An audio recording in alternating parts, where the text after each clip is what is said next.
Cuba Información.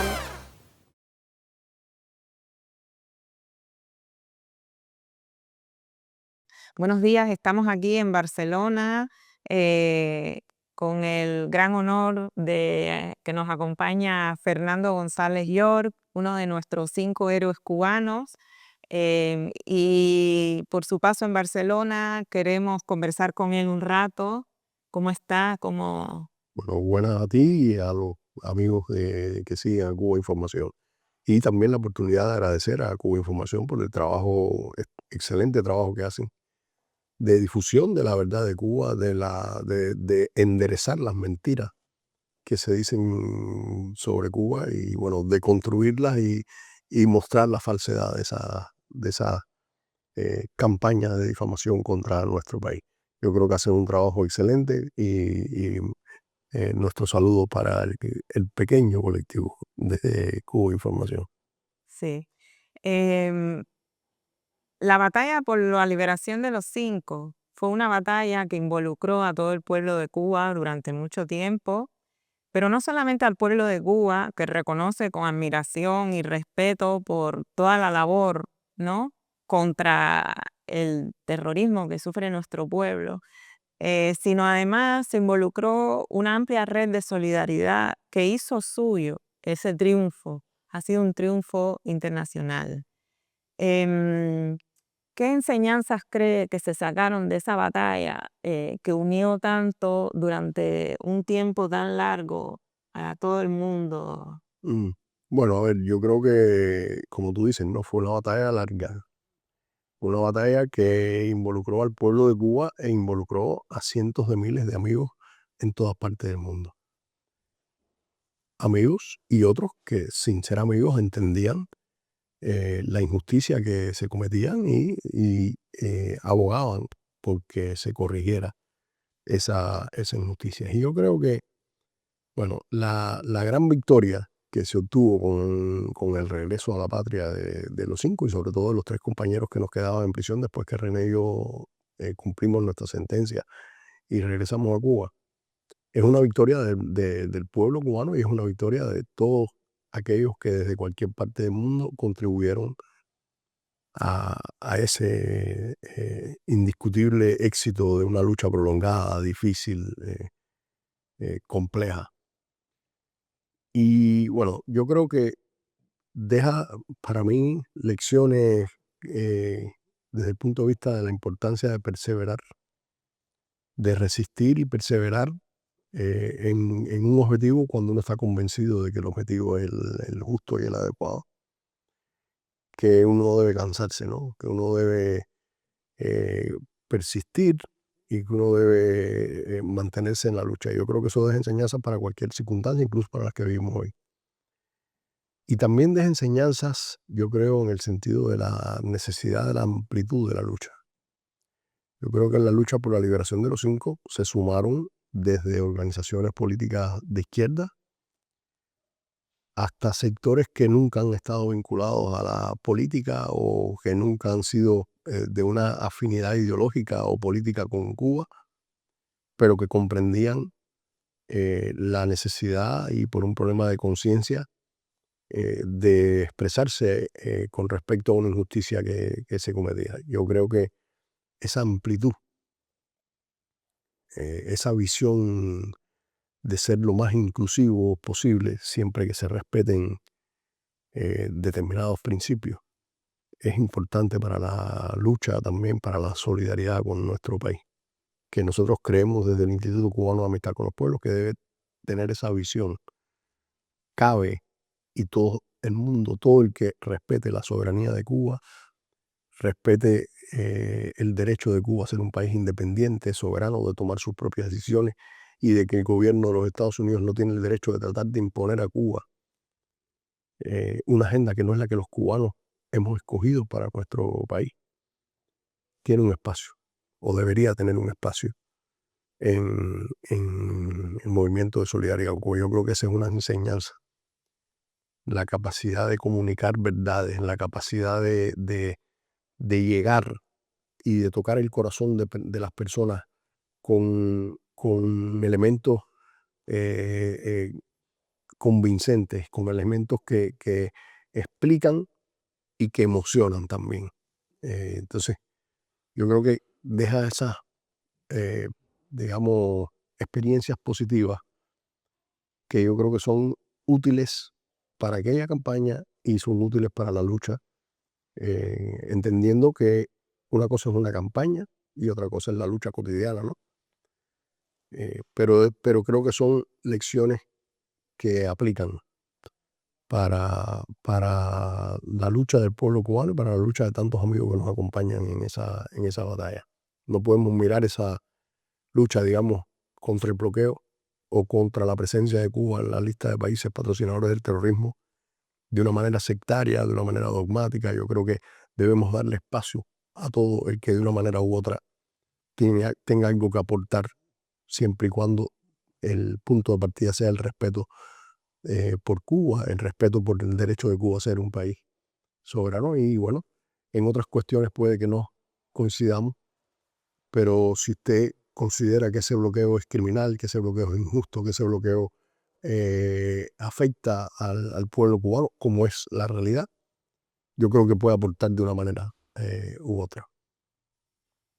Bien, Fernando, en este momento no solamente es un héroe de Cuba por todo lo que sucedió en el pasado, sino que el pueblo cubano le da nuevas responsabilidades. Te llega a la patria y asume la dirección de el ICAP, Instituto Cubano de Amistad con los Pueblos. A partir de lo que usted nos ha explicado, se conoce la hostilidad, ¿no?, que Cuba resiste, que Cuba enfrenta del gobierno de los Estados Unidos, que quiere perpetuar esa relación colonial con el Caribe y con la isla de Cuba. A pesar de toda esta hostilidad, y lo digo por la importancia que tiene el ICAP, Cuba apuesta por la solidaridad. No, Porque no es, fíjate, Cuba apuesta, a la misma vez Cuba tiene confianza en la solidaridad, y yo creo que hay un punto de partida, que es la Revolución Cubana. Y yo creo que el mundo, y hay algo, yo percibo, ¿no?, instintivo en los pueblos. Aquellas personas que han vivido toda su vida en desventaja por un sistema social que no les permite avanzar, que han tenido que luchar duro por derechos, que después viene un gobierno de un signo político diferente y les vuelve a quitar, y que toda su vida ha sido esa lucha. Yo creo que hay algo instintivo en los pueblos que aún con tanta desinformación y con tanta propaganda en contra de Cuba, Cuba sigue siendo una experiencia revolucionaria que despierta el interés de muchas personas. Y desde que nosotros estábamos en la prisión, o estando nosotros en la prisión y con toda la campaña internacional que se desarrolló, nosotros estábamos convencidos que el basamento de todo eso no éramos nosotros cinco. Ninguna de las personas, o muy pocas de las personas que se sumaron a la lucha, nos conocían a nosotros personalmente. Es el prestigio de la Revolución Cubana, es la moral de la Revolución Cubana, es lo que representa la Revolución Cubana para millones de personas en el mundo. Estén más informadas o no, a veces es únicamente una cuestión de instinto.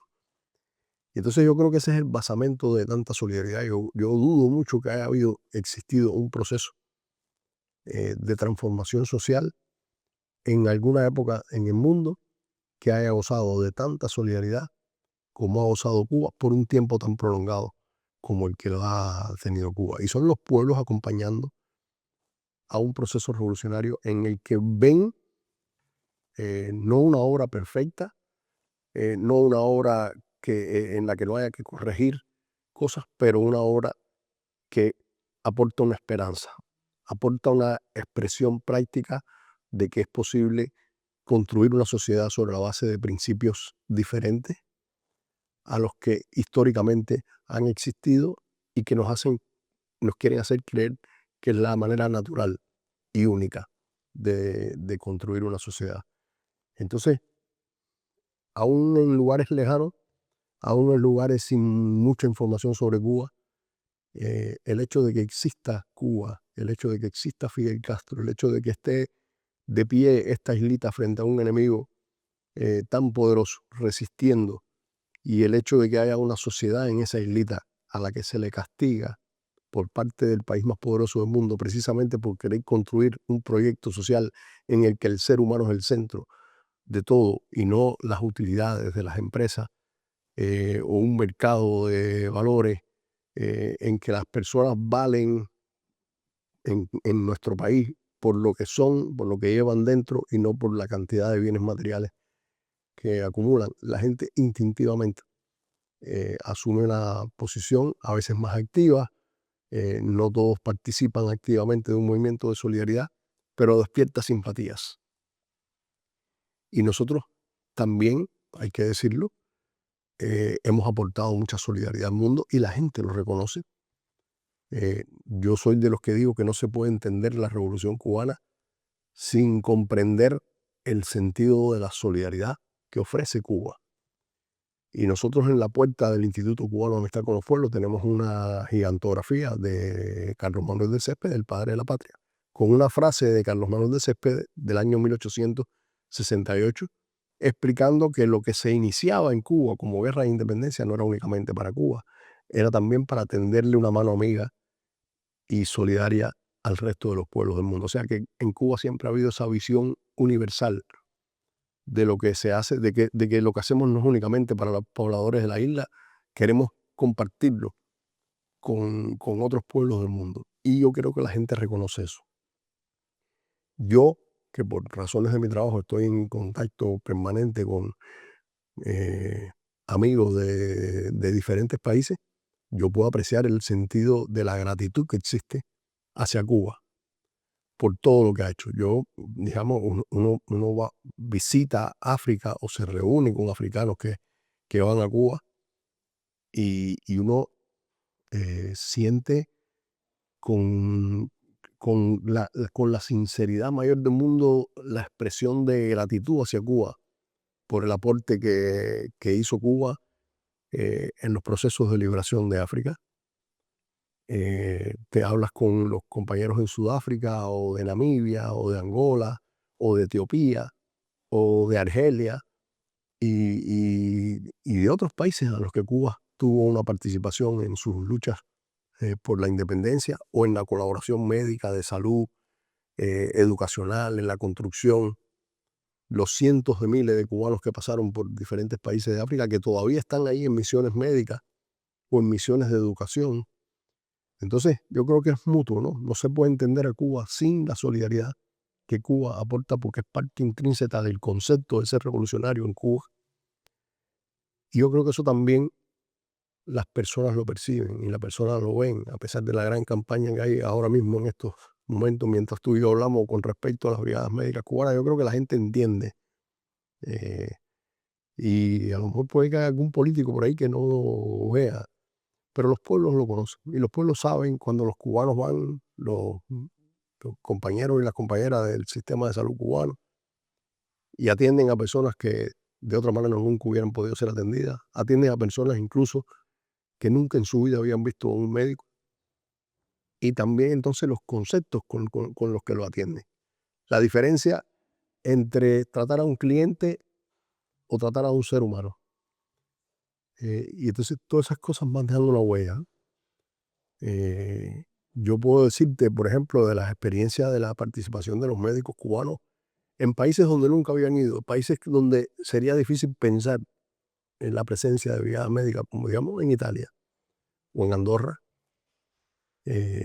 y las experiencias que nos cuentan los compañeros y las compañeras del sistema de salud cubano que estuvieron en esos países, la huella que dejan, aprenden, pero a la misma vez también en esos países se aprende mucho de la manera en que se asume la medicina en Cuba, de los conceptos con los que se trabaja, de la visión con la que se va al tratamiento de un paciente.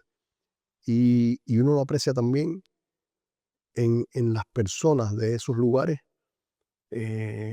con qué cariño y con qué afecto queda el recuerdo de aquella presencia de los médicos cubanos. Entonces yo creo que es un flujo mutuo de solidaridad de Cuba hacia el mundo y del mundo hacia Cuba. Pero lo cierto es que somos un proceso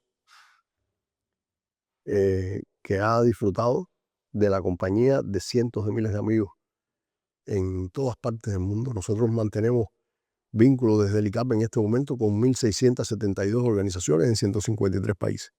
Y estamos claros además de que esa no es toda la solidaridad con Cuba. Esas son las organizaciones que se agrupan de una manera u otra para trabajar los temas de solidaridad, de apoyo a Cuba, pero solidaridad con Cuba se expresa de diferentes maneras y por diferentes vías, no únicamente a través de esas asociaciones de amistad. Y no son pocos los casos incluso de políticos de partidos de derecha en otros países que, sin embargo, con respecto a Cuba, tienen una visión más amplia, yo no diría de apoyo solidario, pero sí de comprensión y que también tiene un impacto en las políticas de... Sí. Bueno, la Revolución Cubana ya tiene 66 años, tiene varias generaciones de cubanos involucradas, y ya cubanos que hemos nacido, que somos hijos fruto de ese proceso. Por lo tanto, sí, queda claro que la solidaridad es una bandera que se mantiene, aunque el mundo cambia.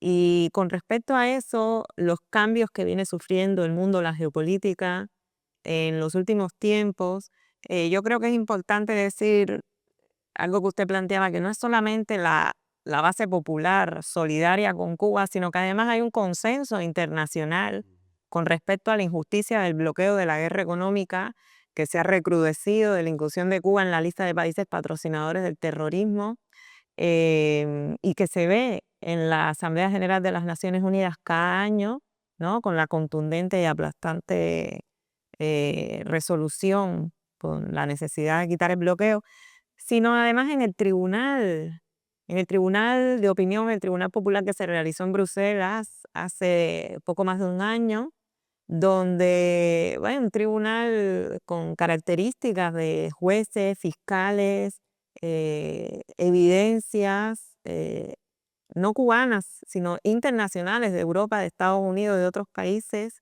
o sea, de países de otras partes del mundo que denuncian la extraterritorialidad del bloqueo, el carácter genocida.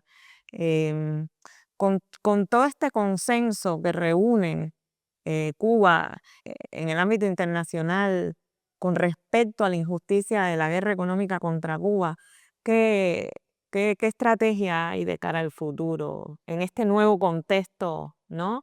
multipolar que se abre? Bueno, vivimos momentos muy complejos en los que se abren paso en muchos lugares o en varios lugares pensamientos y políticas que se implementan que tienen un carácter realmente de extrema derecha, incluso en algunos lugares con una filosofía que se puede decir de carácter fascista.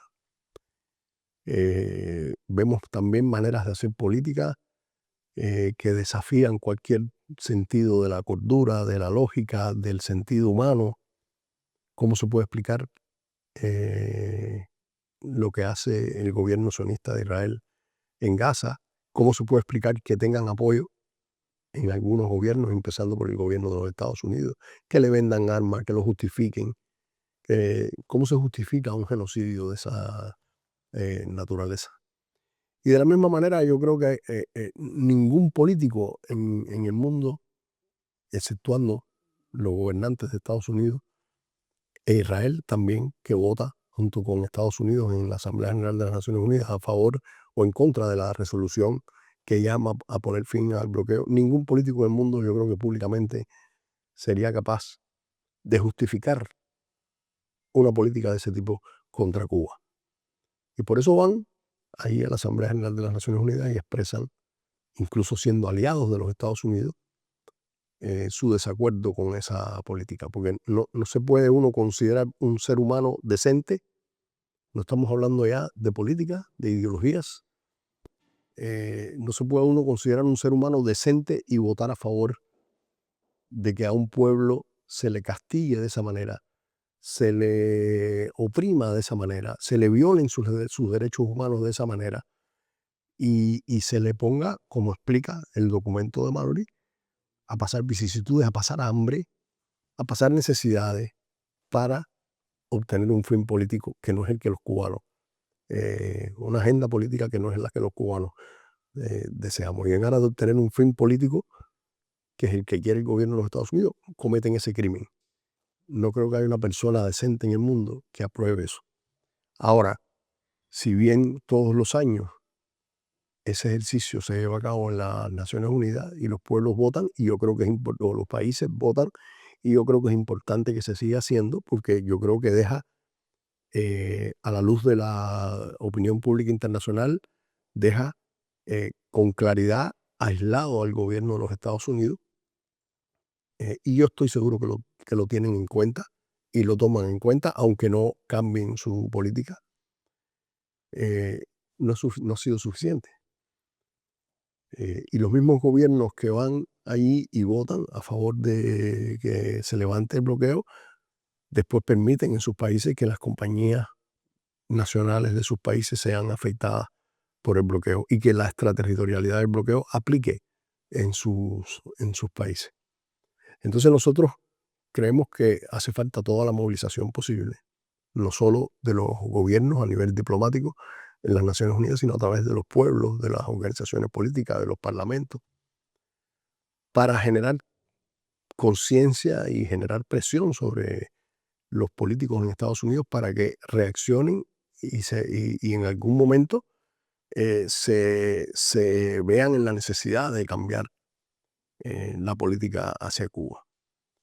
Por supuesto, para el movimiento de solidaridad durante mucho tiempo ha sido un interés del movimiento de solidaridad, una prioridad, la denuncia de ese bloqueo, la denuncia de la presencia de Cuba en la lista de países patrocinadores del terrorismo.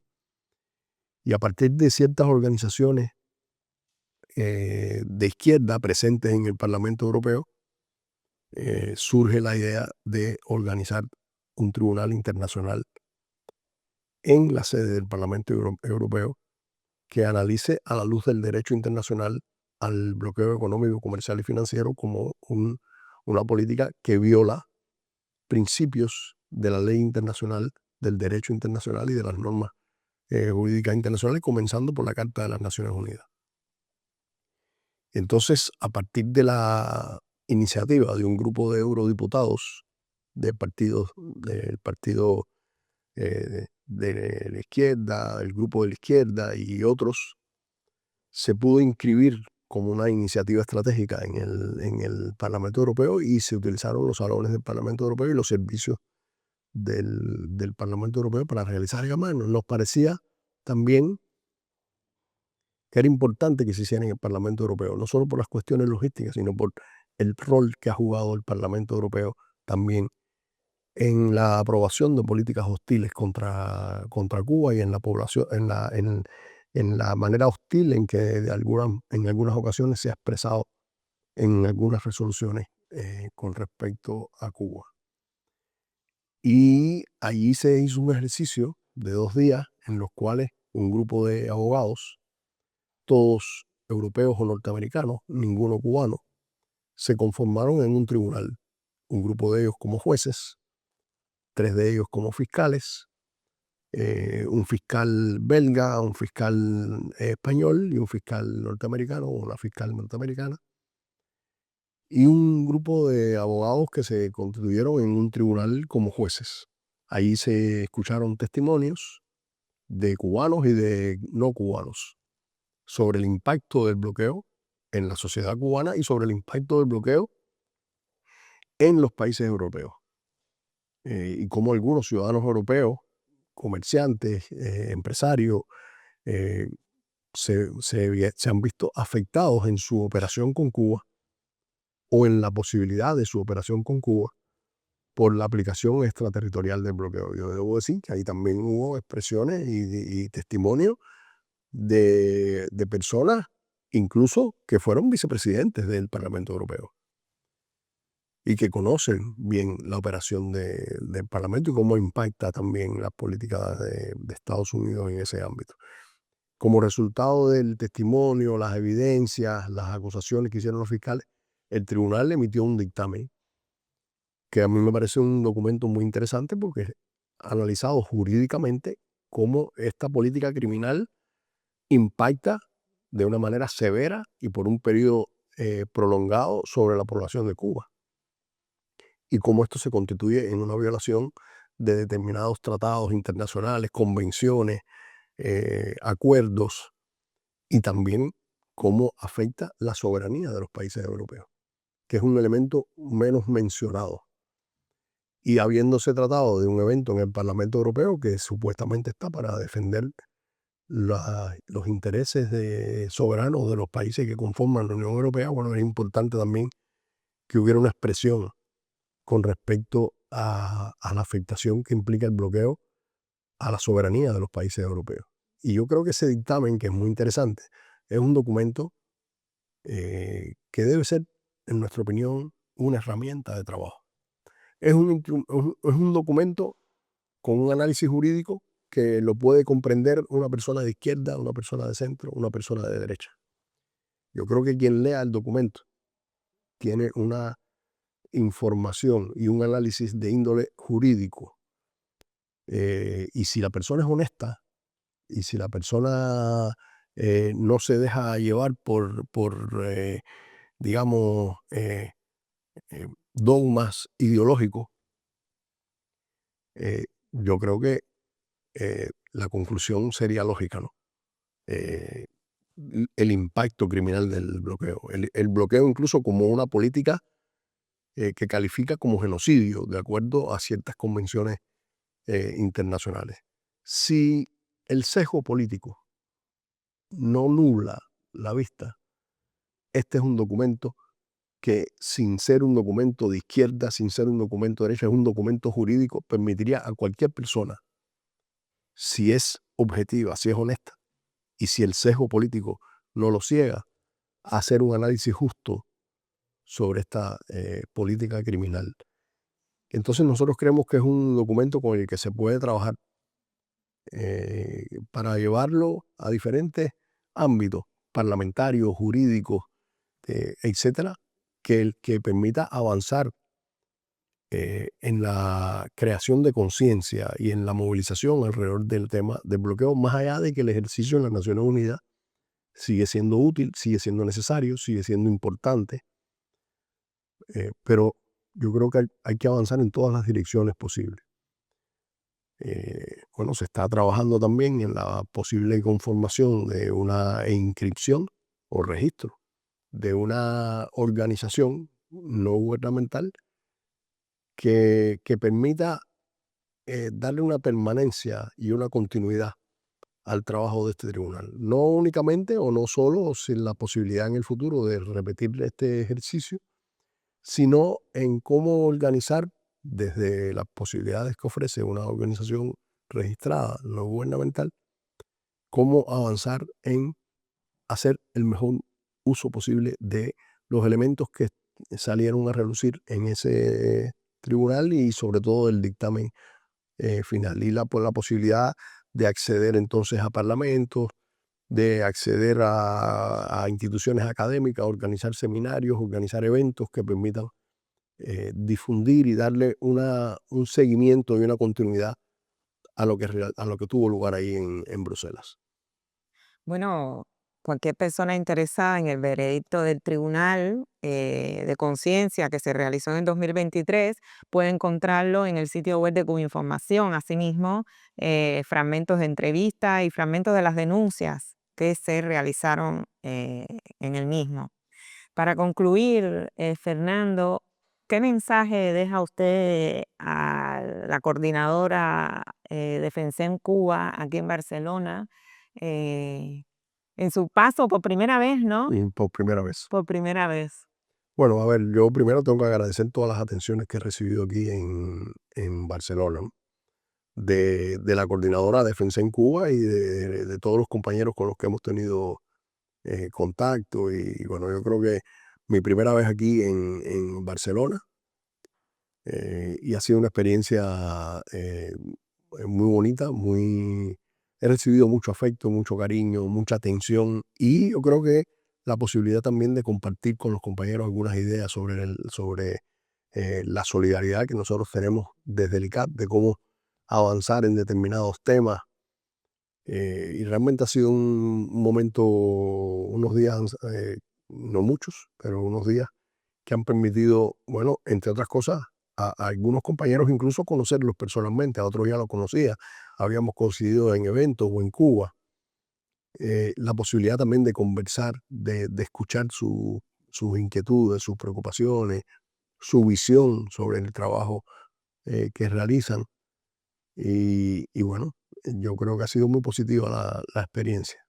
Desde la parte de los afectos y también desde la parte profesional ya del trabajo de solidaridad que lleva muchos años haciéndolo y que hay que continuar fortaleciendo. Yo creo que eh, hay que seguir trabajando en la solidaridad, hay que buscar nuevos espacios, hay que buscar sangre joven también para la solidaridad, que venga con ideas frescas, que venga con iniciativas, con maneras de hacer, que son las maneras de hacer de los días de hoy, que no demeritan en nada, por supuesto, la historia larga, sacrificada de tantos compañeros y compañeras, sino que sencillamente las cosas se deben ir complementando.